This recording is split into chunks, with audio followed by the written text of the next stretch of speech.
KBS 8시 뉴스입니다. 기엄사령부 합동수사본부장 전두환 육군소장은 오늘 박 대통령 시해 사건에 관한 중간 수사 내용을 발표하고 역사적인 비극의 발단은 김재규가 은연중에 계획하에 자행한 범행에서 비롯됐다고 밝혔습니다. 전두환 합동수사본부장이 발표한 내용은 다음과 같습니다. 김재규는 평소 대통령께 건의하는 정책에 대해서 불신을 받아봤고 자신의 모든 보고나 건의가 차지철 경호실장에 의해서 제동을 당했으며 또한 두 사람의 감정 대립이 격화되었었고 업무 집행상의 무능 때문에 수차에 걸쳐서 대통령으로부터 힐책을 받음으로써 최근 요직 개편설에 따라서 자신의 인책 사임을 우려한 나머지 범행을 저지른 것으로 밝혀졌습니다.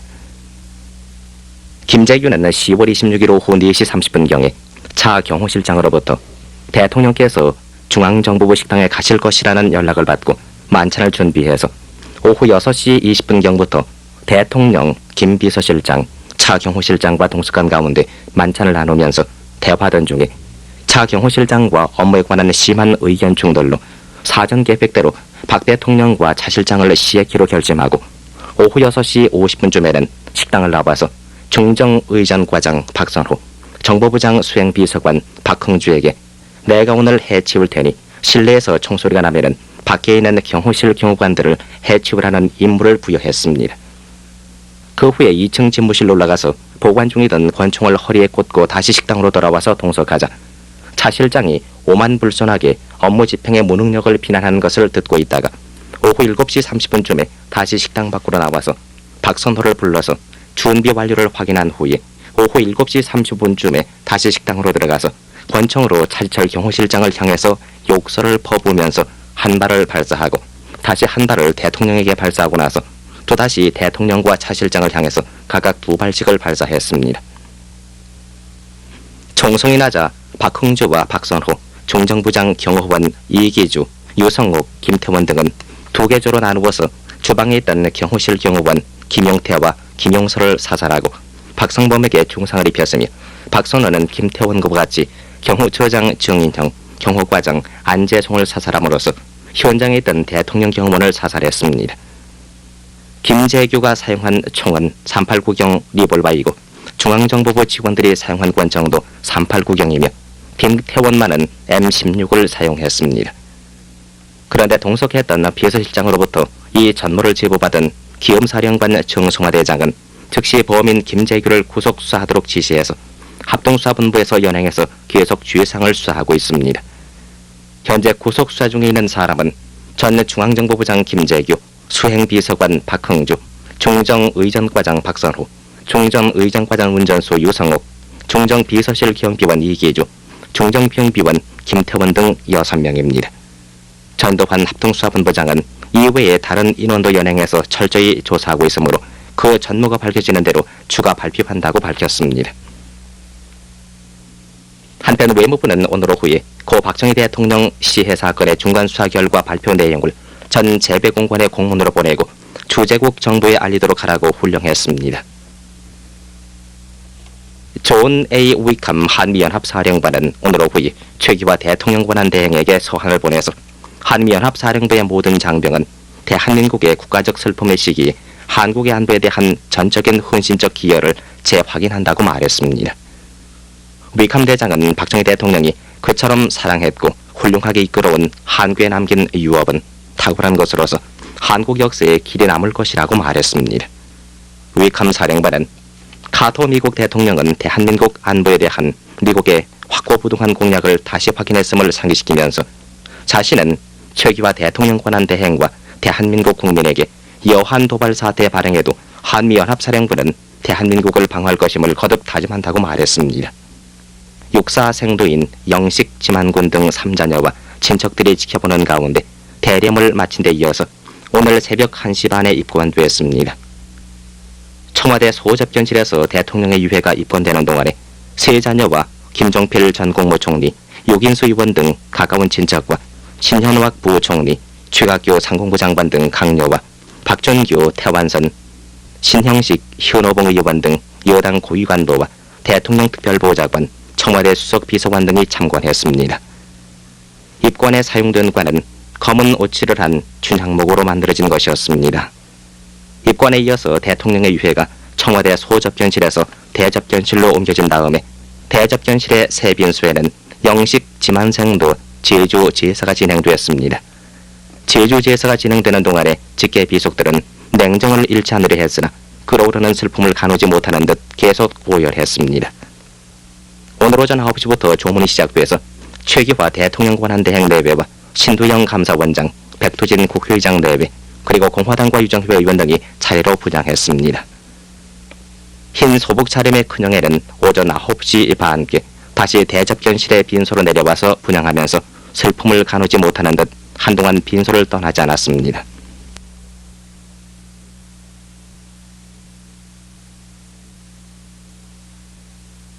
잠시 후 10시가 됩니다.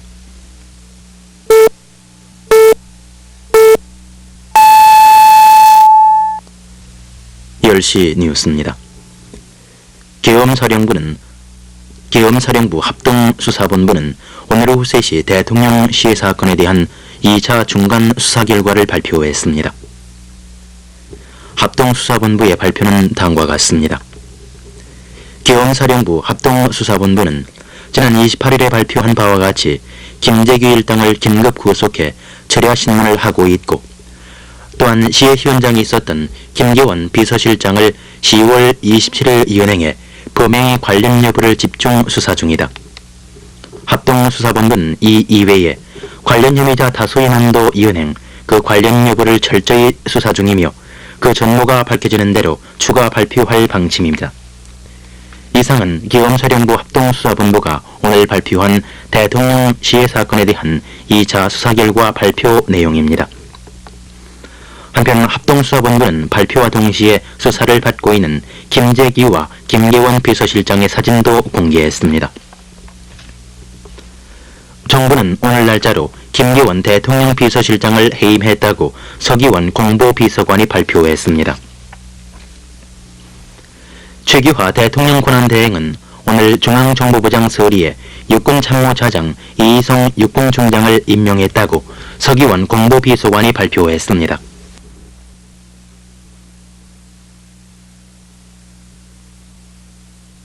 가 되겠습니다.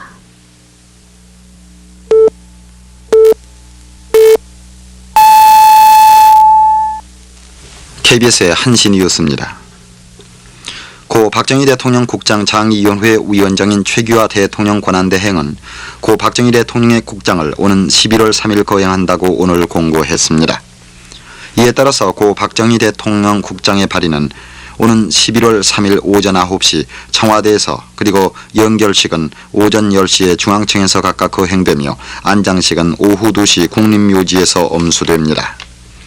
고 박정희 대통령 국장 장의위원회는 위원장의 최규하 대통령 권한대행, 부위원장의 백두진 국회의장과 이영섭 대법원장, 그리고 고문의 곽상훈, 김영삼, 김의택, 김정열, 김종필, 김현철, 김홍일, 민복기, 박순천, 박준규, 백낙준, 백남옥, 송효찬, 양일동, 유진호, 윤보선, 윤치영, 이철성, 이충환, 이효상, 전예종, 정운갑, 정일권, 태완선, 허정시 등 전 현직 3부 요인과 정당 대표 등 25명으로 구성됐습니다.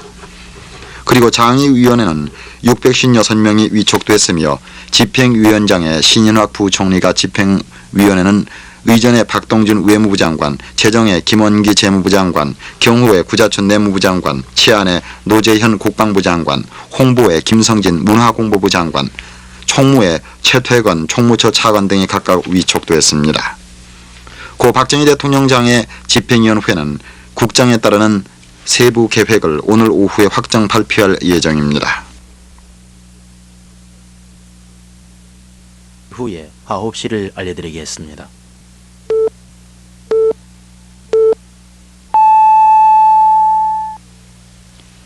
뉴스입니다. 고 박정희 대통령의 국장이 오늘 엄수됐습니다. 온 국민의 애도와 세계 각국의 조문 속에 엄수된 고 박정희 대통령의 국장은 청와대들에서 발인제를 치르고 중앙청 광장에서 영결식을 가진 뒤 국립묘지에 안장됐습니다. 오전 9시 5분 청와대 본관 앞들에 있은 발인제는 상주인 지만 육사생도와 큰형의 작은형의 김종필 전 총리 등 친척과 최규하 대통령 권한대행 등 130여 명이 참석한 가운데 엄수됐고, 친척 대표 박재석 씨가 영정을 모신 가운데 태극기에 덮인 고 박정희 대통령의 유해는 15명의 육사생소들이 운구해 7만 2천 송이의 국화로 장식된 영구차 속에 안치됐습니다. 이어 육사 교복을 입은 상주 지만 생도와 큰형의 작은형의 등이 차례로 분향 재배하면서 청와대에서의 마지막 인사를 올렸습니다.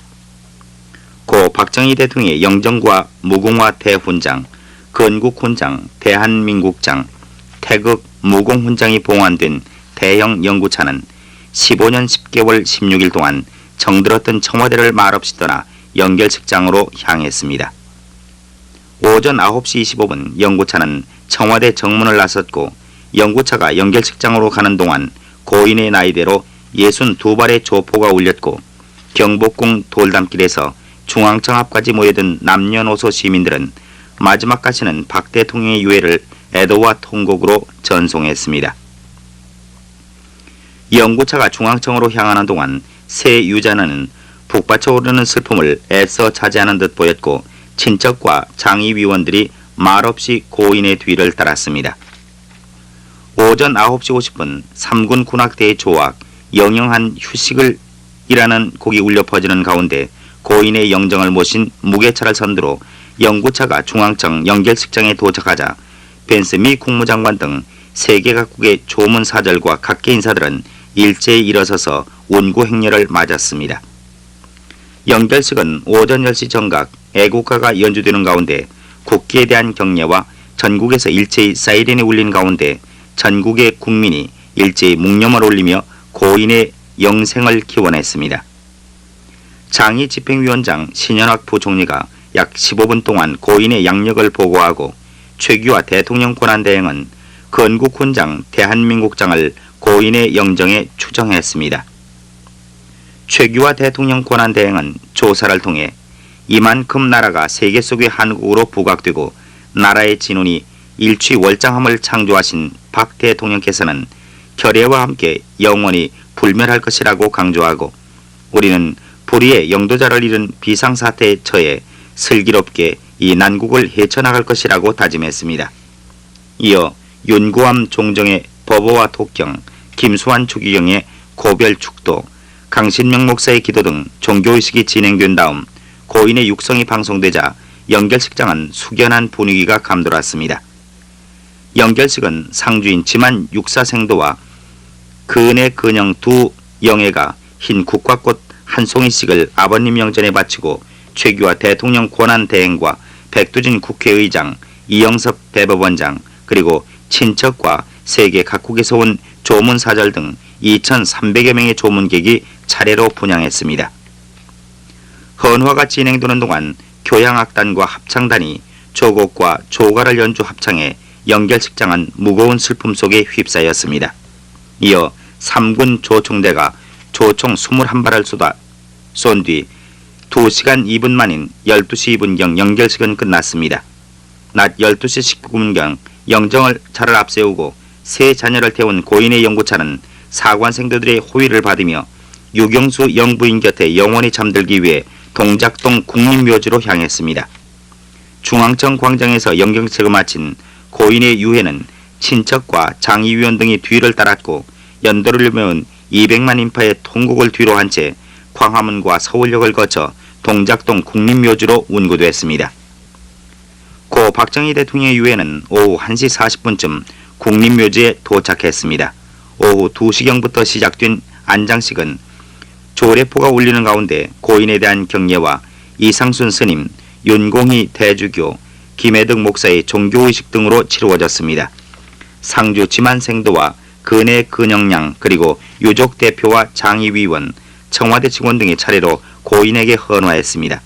2시 22분 하관이 되면서 슬픔은 더욱 깊게 흘렀고, 대통령 고령 박공정이 제궁이라고 쓰인 대리석 덮개가 덮여지고 그 위에 대리석 횡석 7개가 규택 안에 놓여지자 장지는 흐느낌 속에 잠겼습니다. 상주 지만생도와 근의 근영량은 헌토를 하면서 쏟아지는 눈물을 닦으며 슬픔을 달랬습니다. 헌토와 성분이 끝난 뒤 조총이 발사되고 진원곡이 구슬피 묘역에 울려 퍼졌고 1시간 동안 엄수된 안장식은 끝났습니다. 이 나라 이결의 영도자였던 고 박정희 대통령은 영부인 곁에 영원히 잠든 것입니다. 지난 18년 5개월 동안 민족중흥의 역사적 고압에 신명을 다 바치셨던 고 박정희 대통령은 1979년 11월 3일 오후 2시 59분 영생의 길에 들었습니다. 고이 잠드소서.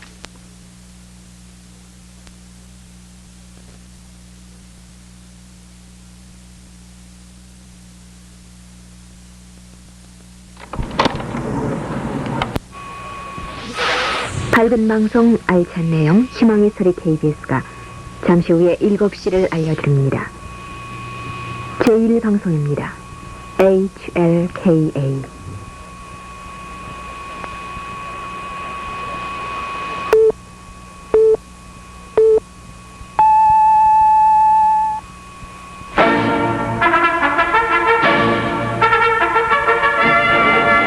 국내외 뉴스를 종합하는 KBS 오늘의 뉴스.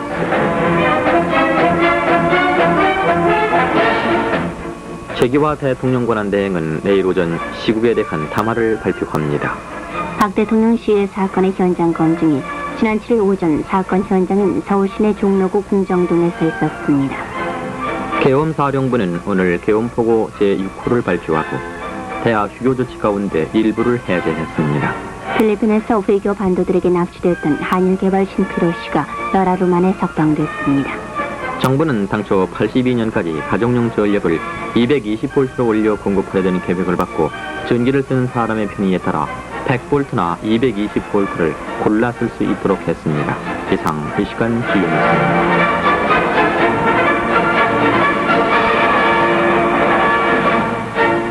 먼저 최규화 대통령 권한대행은 내일 오전 시국에 대한 담화를 발표할 예정입니다.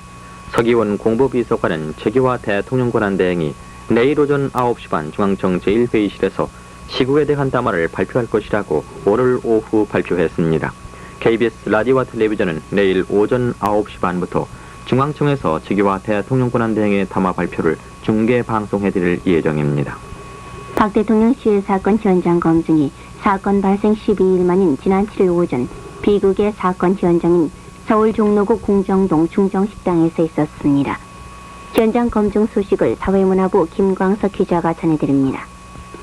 이날 현장 검증은 오전 7시 7분 합동수사본부 호송차와 경찰 호송차 그리고 마이크로버스의 범인들과 증인들이 분성해서 현장에 도착했고 곧이어 현장 검증이 시작됐습니다. 기자들은 7시 50분 안방에서 김재규가 박 대통령을 저격하는 장면부터 박흥주 등 일당이 후원으로부터 침입해서 주방 경호원들을 사살하는 장면까지 공개됐습니다. 김재규와 그 일당은 군 작업복에 흰 고무신과 검은 양말을 신고 포승에 묶인 채 모든 것을 체념한 듯 수사관들의 범행 재현 지시에 순순히 응하는 모습이었습니다. 김재규는 검은 얼굴에 가끔 경련을 일으켰고 초췌한 모습으로 그게 아니고 이렇게 했지요라는 등 낮으면서 안정된 목소리로 당시 범행 동작을 바로잡기도 했습니다. 김계호는 안경을 썼으나 양발도 신지 않았고 시종 고개를 떨군 자세였는데 건강이 무척 나빠 보였습니다. 안방 범행 재현에서 김재규는 앉은 자세로 바른쪽 호주머니에서 권총을 꺼내 왼쪽 옆 70cm 거리에 있는 차 실장을 향해서 먼저 한 발을 발사한 후 마주 앉은 대통령의 흉부를 쏘았습니다. 오른손에 관통상을 입은 차 실장은 뒤편 화장실로 피신했고 대통령은 왼쪽으로 쓰러졌습니다. 김재규는 화장실로 피신하는 차 실장에게 다시 쏘려고 방아쇠를 당겼으나 불발이 되자 권총의 노리쇠를 전진 후퇴시키면서 마루를 거쳐 정원으로 나왔습니다. 김재규는 정원에서 박흥주를 만나자 권총을 달라고 했으나 실탄을 모두 써버렸다는 말을 듣고 다시 방으로 가다가 마침 대기실에서 나오던 박선호를 마루에서 만나 박선호로부터 389경 리볼버 권총을 받아서 다시 방으로 들어갔습니다. 김재규가 방으로 들어가던 순간 화장실로 피신했다가 나오는 차 실장을 만나자 방구석에 문갑을 잡고 피하는 차 실장을 쏜 뒤에 식탁을 시계 방향으로 돌아서 오른발을 상 밑에 넣고 정량의 부축을 받고 있던 대통령에게 바짝 접근해서 오른쪽 귀 위로부터 왼쪽 턱 윗부분을 향해서 발사했습니다. 이 모습을 재현하면서 김재규는 대통령 대역이 들리게 하자 엎드시오, 이쪽으로 엎드시오, 그리고 상 밑으로 다리를 펴라고 수정하기도 했습니다. 사건 다음 날인 27일 새벽 수사 요원들에 의해서 대문이 폐쇄된 후에 이날 처음으로 문을 연 중앙정보부 식당은 제법 큰 일반 양옥과 다름이 없었으나 호화스런 장식품 등 사치스런 모습은 찾아볼 수 없었습니다. 대통령이 시해된 방은 장판 바닥에 식탁을 중심으로 방석들이 놓여 있었고, 대통령이 쓰러졌던 곳과 차 실장이 쓰러진 방바닥과 방석에는 응어리진 피가 말라붙어 있었습니다. 식탁에는 당시 6명이 들던 오곡 부침과 송이구이, 편육, 생채, 나물, 마른 안주류 등 일반 가정보다도 오히려 조촐한 식단과 썬 담배 2갑, 시버스 레갈 1병 등이 놓여 있었습니다. 방 입구 오른쪽에는 TV 세트와 대형 휴대용 녹음기, 녹음 테이프 등이 어지럽게 흩어져 있었고, 방바닥에는 피로 찍힌 구두 발자국과 양말 발자국이 선명했고, 방에 연한 화장실 입구와 마루에까지 여기저기에 핏자국이 있었습니다. 대기실 범행 현장 검증에서 마루 쪽 문 앞 의자에 앉아있던 박선호가 일어서면서 오른쪽에 떨어져 앉아있던 안재송을 먼저 쏜 후 2m 곁에 앉아있던 정인영을 쏘았는데, 이때 안과 정은 모두 389경 리볼버 권총으로 맞사격하려고 총을 뽑아들다가 피격됐습니다. 주방에서의 범행 현장 검증에서 문 앞에 세우던 승용차에서 내린 박흥주, 이기주, 유성옥 등은 주방 문 앞에 접근해서 박은 문에서 주방 맞은편 벽 쪽을 향해 한 발을 쏘면서 일어서면 죽인다고 고함치고 3명이 일제히 15발을 쏘았습니다. 이때 이기주는 지하실로 통하는 1m 높이의 난관 위에 올라가서 창문으로 사격했으며 방충망에는 큰 콩알만한 구멍이 2개 뚫렸습니다. 이때 지하 보일러실에 있던 배전공은 펑소리에 전기 합선인 줄로 착각하고 전원 스위치를 내려버려 잠시 정전이 됐고, 박흥주의 불쾌라는 소리에 다시 전원을 넣었습니다. 확인 사살 장면에서 김태원은 의전과장 박선호의 지시로 마루 쪽 문을 통해 대기실로 들어가면서 입구 쪽에 엎어져 있던 정인영을 2번 쏜 뒤에 안재송을 확인 사살하고 안방으로 가 신음하고 있는 차 실장에게 2발을 쏜 후 다시 주방으로 가 김용섭에게 1발을 발사했습니다. 계엄사령부는 오늘 계엄포고 제6호를 발표하고 대학 휴교 조치 가운데 일부를 해제했습니다. 계엄사령부는 대학원과 교육대학, 전문대학에 대한 휴교 조치를 오는 12일을 기해서 해제한다고 발표했습니다.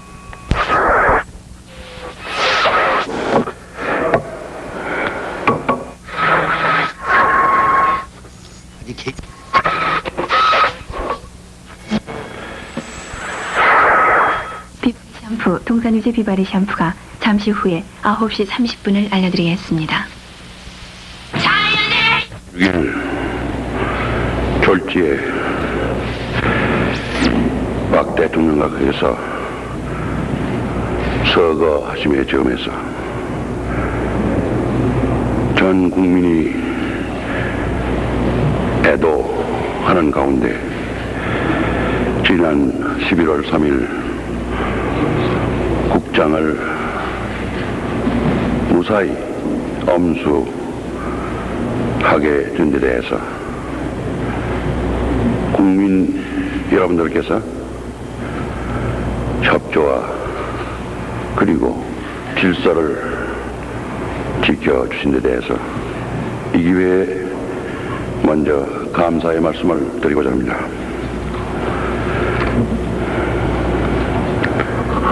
친애하는 국민 여러분,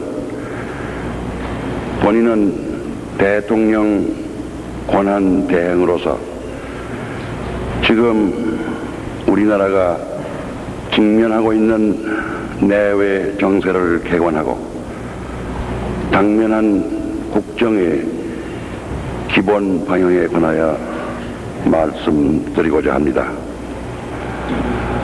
동아시아 각국은 지난 10월 26일 발생한 박 대통령각하 시해 사건 이후 한국 정세의 추이에 따라서는 동아시아 지역 전체의 평화와 안정이 깨어질 것을 우려하고 있으며 미국을 비롯한 우방들은 이 같은 사태의 미연 방지를 위하여 한국의 안전 보장을 확고히 하기 위한 적극적인 노력을 기울이고 있습니다. 한편 우리 사회 내부의 혼란과 분열이 조성될 경우 이를 재침의 기회로 삼으려는 북한 공산주의자들의 대남 적화 전략에는 아무런 변화도 없을 뿐만 아니라 근자에 와서 그들은 오히려 우리 내부의 혼란을 야기할 목적으로 우리에 대한 중상모략과 선동을 격화하고 있습니다. 또한 여전히 지속되고 있는 세계적 경제 불황과 석유를 포함한 자원 문제는 우리 국내 경제에도 무거운 짐이 되고 있습니다. 이렇듯 우리는 문자 그대로 비상한 시국에 처해 있습니다. 그런 가운데 세계의 여러 나라들은 우리가 현재 이 난국을 극복할 수 있는 국민적 능력을 가지고 있는지에 대하여 지대한 관심을 가지고 우리의 일거일동을 주시하고 있습니다. 국민 여러분, 본인은 지금 우리 국민들이 한결같이 바라고 있는 것은 국가의 안전을 유지하고 안정과 질서 속에 발전을 지속해 나가는 것이라고 믿고 있습니다. 따라서 본인은 우선 국가 보위에 만전을 기하면서 민생 및 사회의 안정에 최선을 다할 것을 다짐하는 바입니다.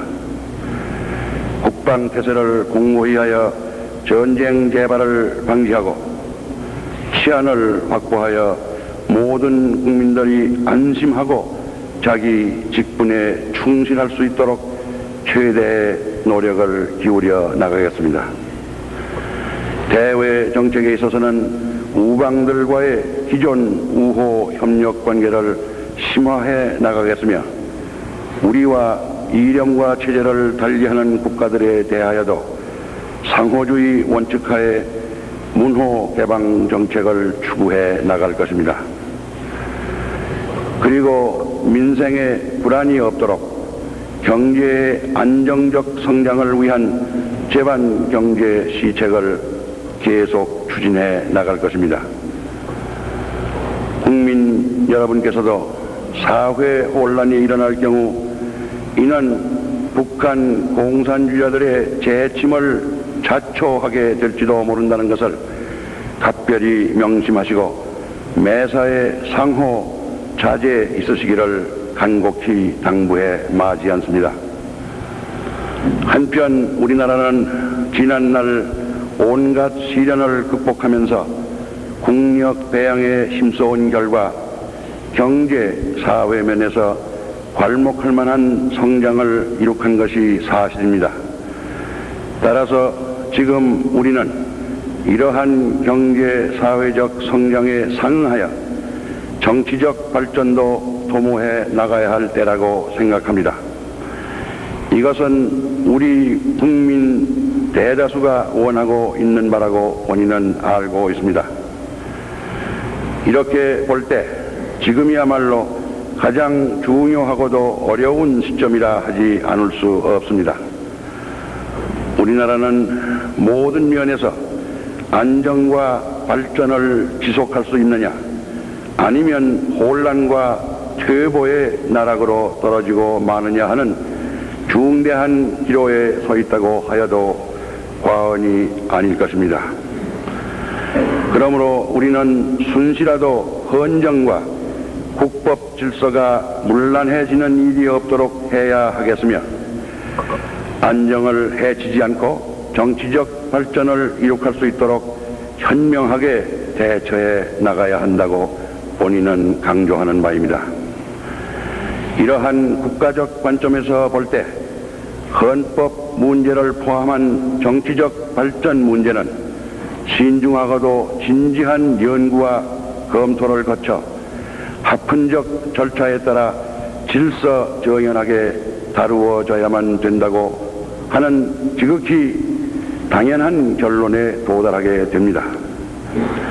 따라서 본인은 대통령 권한대행으로서 헌법에 규정된 시일 내에 국법이 정하는 절차에 따라 대통령 선거를 실시하여 새로 선출되는 대통령에게 정부를 이양한다는 것을 정부 방침으로 확정하였으며 이를 국민 여러분에게 알리는 바입니다.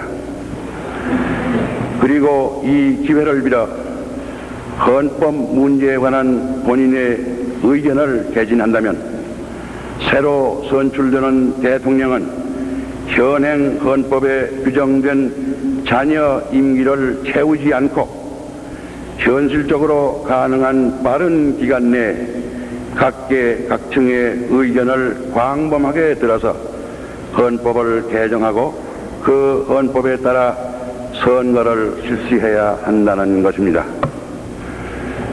이렇게 하는 것이 안정을 바라는 국민의 염원에 부응하면서 헌정 질서를 유지하는 가운데 이 나라 민주주의를 착실하게 발전시켜 나가는 슬기로운 길이며 또한 순리라고 믿습니다.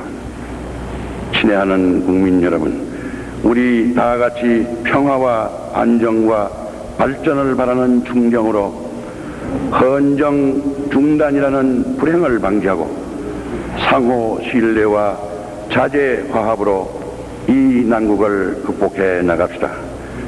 구속 기소하였음에도 군 발전에 기여한 공이 크다는 애매한 이유를 내세워 국가 원수의 경호라는 막중한 직무를 유기한 중대한 사안인데도 석방 후 최소한의 조치인 징계 처분조차 취하지 않고 오히려 격려하는 등으로 지극히 공편치 못한 처사를 자행했다. 두 번째 실례로는 10월 26일 사태 이후 행동이 불투명하였고 해외여행이 부적합한 인사에 대하여 출국의 신중을 기하여 거부토록 건의하였으나 개인적으로 부탁을 받고 출국토록 하여 계엄사령관으로서의 시체까지 져버린 사실이 있다. 특히 김재규 일당의 공판이 진행되면서 범행 미화 발언의 무절제한 방인 등으로 집 나간 부인에 대한 안갚음으로 세자녀를 살해하려던 비정의 아버지가 경찰에 붙잡혔습니다.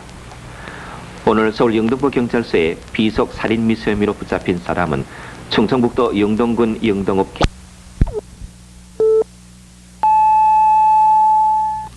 9시 뉴스입니다. 정부는 금년간 긴급조치 구호를 해제할 것으로 알려졌습니다. 구자춘 내무부 장관과 김철 법무부 장관은 호를라 신라 호텔에서 김종필 공화당 총재와 최영희 여정회 의장 등을 만난 자리에서 이러한 정부 측의 정치 일정을 설명한 것으로 전해졌습니다. 통일주체국민회의 대의원과 국회의원 각계 인사 3,000여 명으로부터 10대 대통령으로 당선된 데 대한 축하 인사를 받았습니다. 최규하 대통령은 오늘 오후 5시부터 통일주체국민회의 박영수 사무총장이 세종문화회관 세종홀에서 대의원들을 위해 베푼 리셉션에 참석해서 박영수 사무총장의 안내로 35분 동안 연회석을 돌며 참석자들과 일일이 악수를 나누고 축하 인사를 받을 때마다 감사한다고 말했습니다. 79년 12월 12일 19시에 수사관들이 총장 공간에 도착, 자발적으로 출두, 수사에 협조해 줄 것. 삼성제약 제공 동아뉴스입니다. 박정희 대통령 시해 사건에 관련된 김재규 피고인 등 8명에 대한 육군본부 계엄보통군법회의 두 번째 공판이 오늘 오전 10시 육군본부 보통군법회의 대법정에서 열렸습니다. 자세한 소식을 공판정에 나가 있는 송경섭 기자가 전해드리겠습니다. 송경섭 기자 나오세요. 네네. 오늘 공판은 10시 정각 재판장 김영선 중장이 재판부 일동과 함께 들어와서 개정선언을 한 뒤 곧 시작됐습니다. 재판장의 개정선언이 있은 직후 법무사 신복현 준장이 피고인 변호인단의 개정 신청에 따라 지난 4일 중단됐던 공판을 대법원이 이 개정 신청을 기각함에 따라 다시 시작한다고 말했습니다. 이어 신복현 법무사는 피고인들에게 묵비권을 행사할 수 있다고 말하고 사실심리에 들어가려 했습니다. 이때 검찰부 측이 피고인들이 사건 당시 주종 관계에 있었던 만큼 여러 명이 앉은 자리에서는 충분한 진술을 할 수 없을 것이 예상되기 때문에 김재규 피고인을 남겨놓고 나머지 피고인들은 모두 퇴정시켜달라고 요구했습니다. 검찰부 측의 이와 같은 요구에 이어 변호인단석에서 강봉재 변호인이 일어나 변론을 위해 공판 과정에 대한 녹음이 필요하다면서 녹음을 할 수 있게 허용해달라고 말했습니다. 이에 대해 검찰부는 피고인과 변호인들에게 이미 공소장 2번이 송달됐고 변호인과 피고인의 접견이 충분히 이루어져 있으므로 녹음 요구는 기각해달라고 말했습니다. 재판부는 이에 대해 변호인단에게 녹음 청취가 필요한 이유를 물었으며 변호인단은 사실심리 내용을 소상히 알아야 변론에 도움이 되는데 녹음 없이 듣는 것만으로는 신문 내용을 정확히 기억할 수 없고 법률에도 녹음 청취를 허용하는 관계 규정이 있는 만큼 허락해줘야 한다고 강력히 요구해서 이에 대한 승낙 여부를 가리는 시간적 여유를 갖기 위해 재판장은 개정 6분 만에 10분간의 휴정을 선언했습니다. 이어 10시 32분 다시 재판이 속개돼 재판부는 태윤기 변호인의 박흥주 단심제 위헌 여부 재청 신청을 받아들이지 않고 재판 기록에도 기록해서는 안 된다고 말했습니다. 태윤기 변호사는 박흥주 피고인의 생사가 걸린 신청을 이유 없다는 재판부에 대해서 기피 신청을 낸다고 말했습니다. 이어 검찰부 측의 김재규 피고 이외에 피고인 퇴정 문제와 상분 호칭에 관한 문제 등 검찰부와 변호인단의 주장에 맞서 논란이 오갔으나 재판부는 검찰부의 주장을 받아들인 다음 10시 44분 다시 재판부는 세 번째로 10분간 휴정에 들어갔습니다. 이어 10시 45분부터 박선호, 김계원 등 피고인들이 퇴정했습니다. 한편 오늘 재판이 시작되기 전 9시 40분부터 차례로 피고인들이 입장을 했는데 맨 먼저 푸른 수의 차림의 박선호 피고인이 교도관 2명에 의해서 입정을 했고 이어 이기주, 유성옥, 김태원, 유석술 순으로 입장을 했습니다. 그리고 9시 43분쯤 박흥주가 군복 차림으로 헌병의 부축을 받으며 고개를 떨군 채 입정을 했고 바로 이어 김계원과 김재규가 한복 저고리에 푸른색 바지를 입고 가죽 수갑을 찬 채 헌병들의 고개 아래 입장을 했습니다. 이들이 들어서자 박흥주 가족들은 자리에서 일어나 이들의 모습을 지켜보았으며 이 가운데는 흐느끼는 가족의 모습도 보였습니다. 또 피고인석 맨 앞줄에 앉은 김재규는 고개를 빳빳이 세우고 좌우를 둘러보기도 했으며 김계원과 박흥주는 고개를 떨군 채 깊은 생각에 잠긴 듯 했습니다. 김재규 피고인은 첫 번째 공판 때와는 달리 101번이라는 붉은색 글씨로 된 수인 번호를 달고 있었으며 김계원 피고인은 121번, 박흥주 피고인은 131번 등의 수인 번호를 가슴에 달고 있었습니다. 이상 육군본부 계엄보통군법회의 공판정에서 말씀드렸습니다. 송경섭 기자였습니다. 6번에 도착함에 따라 김재규가 각하 서고를 보완 유지하고 빨리 비상계엄을 선포하자고 하였으나 당녀들이 보완 유지가 불가능하므로 서거 발표를 주장하므로 계획대로 진행되지 않음을 안 김계원으로부터 23시 30분경 정 총장이 마침 국무회의 동정을 확인하고자 국방장관실로 가다가 국방장관 보좌관실에서 노재현 전 국방부 장관과 같이 김재규가 범인이란 말을 듣고 보안사령관과 헌병감에게 김재규의 신병을 확보토록 지시함에 있어 헌병남은 보안사령관과 협조하여 신병을 확보하고 보안사령관은 시내 모초로 옮겨 정중히 모시라고 지시함으로써 끝까지 기회주의적 행동으로 김재규의 범행을 방조하였다. 79년 10월 27일 밤 12시 40분경 김재규의 신병을 지시대로 안전하게 보호한 보안사 요원이 김재규가 범인임을 인지 즉시 동사실을 보고하였다. 동사실을 보고받은 보안사령관은 영한시경 김재규가 범인이 틀림없으니 조사해야 되겠다고 종총장께 보고하자 그때서야 조사하라고 지시를 하였다.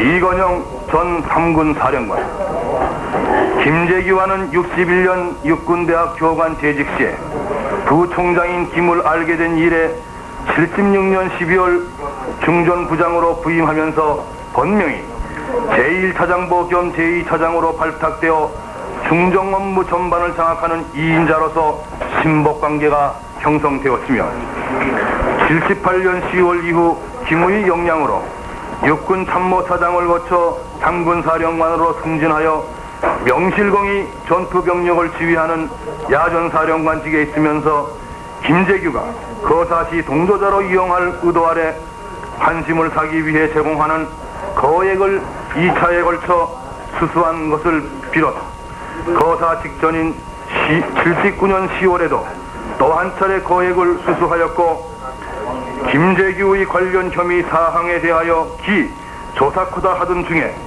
12월 12일 사건 시에는 수경사령관 등과 연락을 하면서 병력동원 등 조직적인 조항을 지도하였다.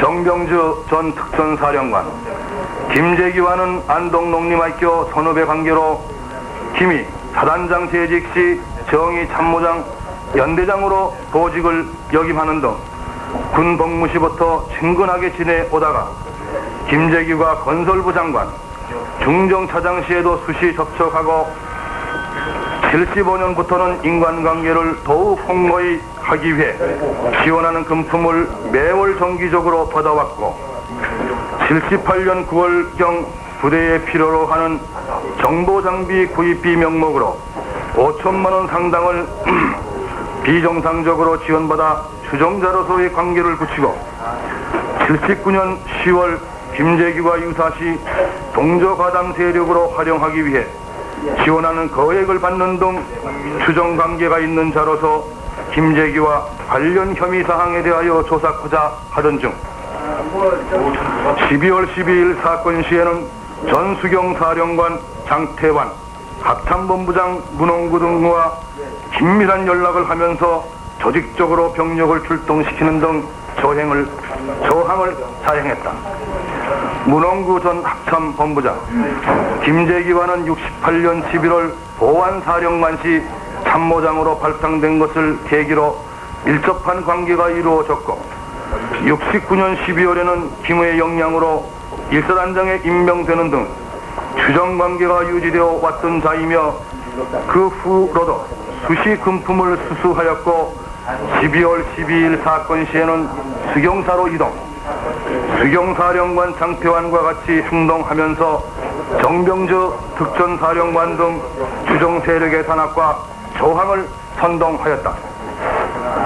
장태환 전 수경사령관, 정승화와는 70년 1군사 검열단장 시 참모장으로 모시게 된 것을 계기로 75년부터 78년 사이 26사단장 재직 간에도 밀접한 관계를 유지해왔고 79년 8월 육군본부 교육참모부 차장 시에는 우수한 장군이라고 총애를 받아오다가 시해 사건 후 79년 11월 수경사령관직에 발탁되자 신명을 다 바쳐 종총장에게 충성할 것을 결심하고 유사시 경호실장이 지휘소록 된 수경사 지휘권을 참모총장 휘하로 변경 작업하는 등 전 종총장을 추종해 오던 자로서 12월 12일 사건 시에는 전 종총장을 구출한다는 구실로 전차부대 및 병력을 출동케 하고 발포 명령을 하달하는 한편 상군사령관 이건희에게 이계사단을 지원 요청하는 등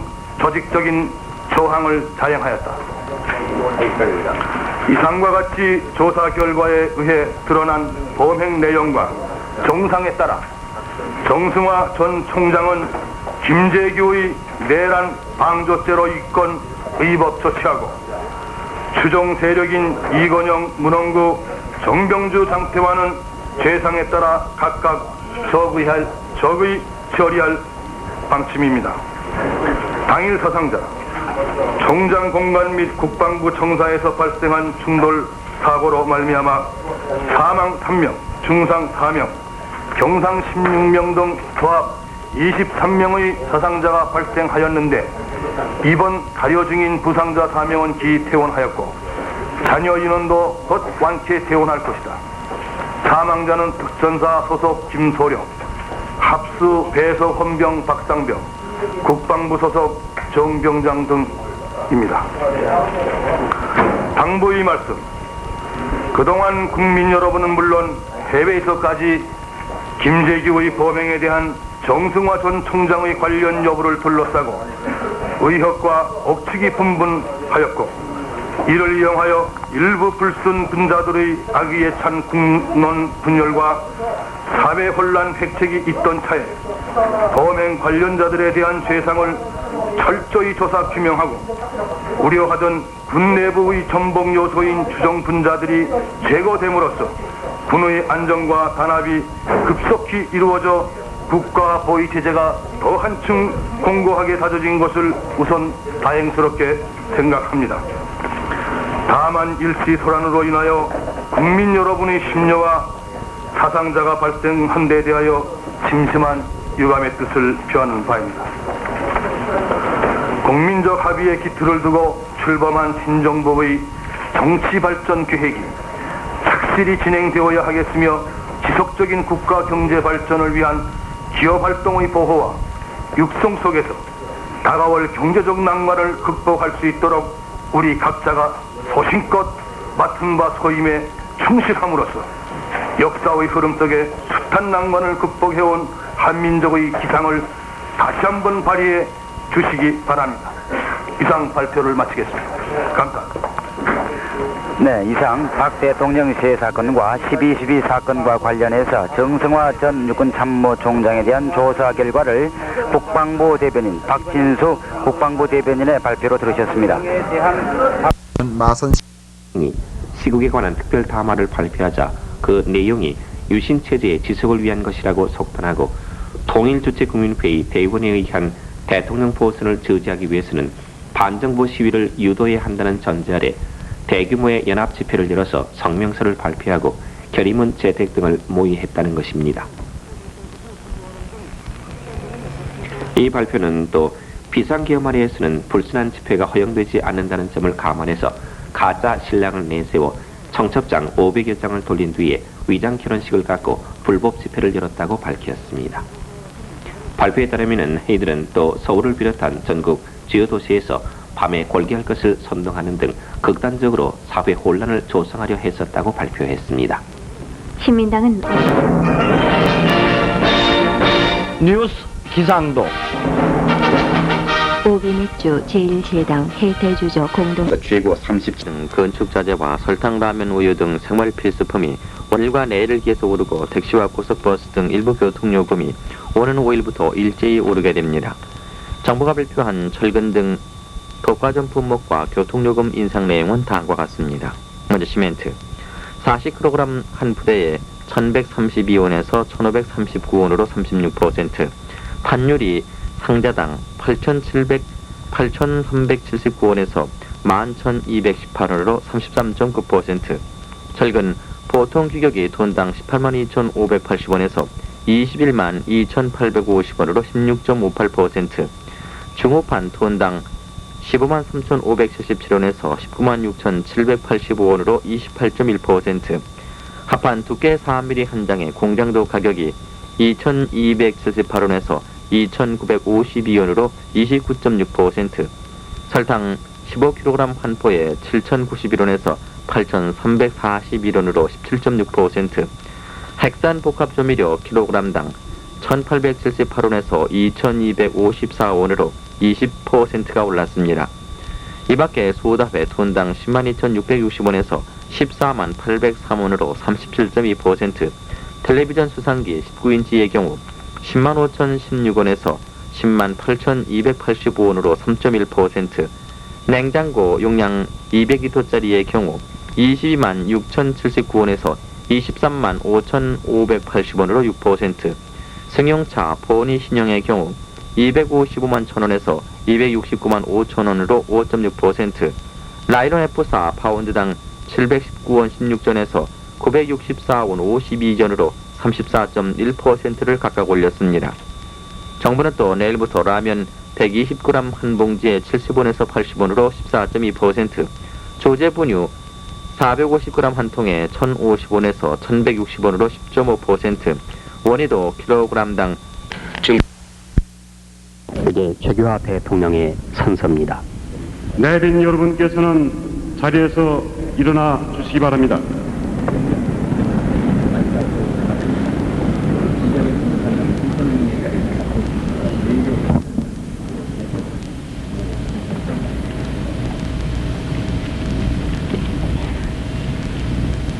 선서, 나는 국헌을 준수하고 국가를 보위하며 국민의 자유와 공의의 증진에 노력하고 조국의 평화적 통일을 위하여 대통령으로서의 직책을 성실히 수행할 것을 국민 앞에 엄숙히 선서합니다.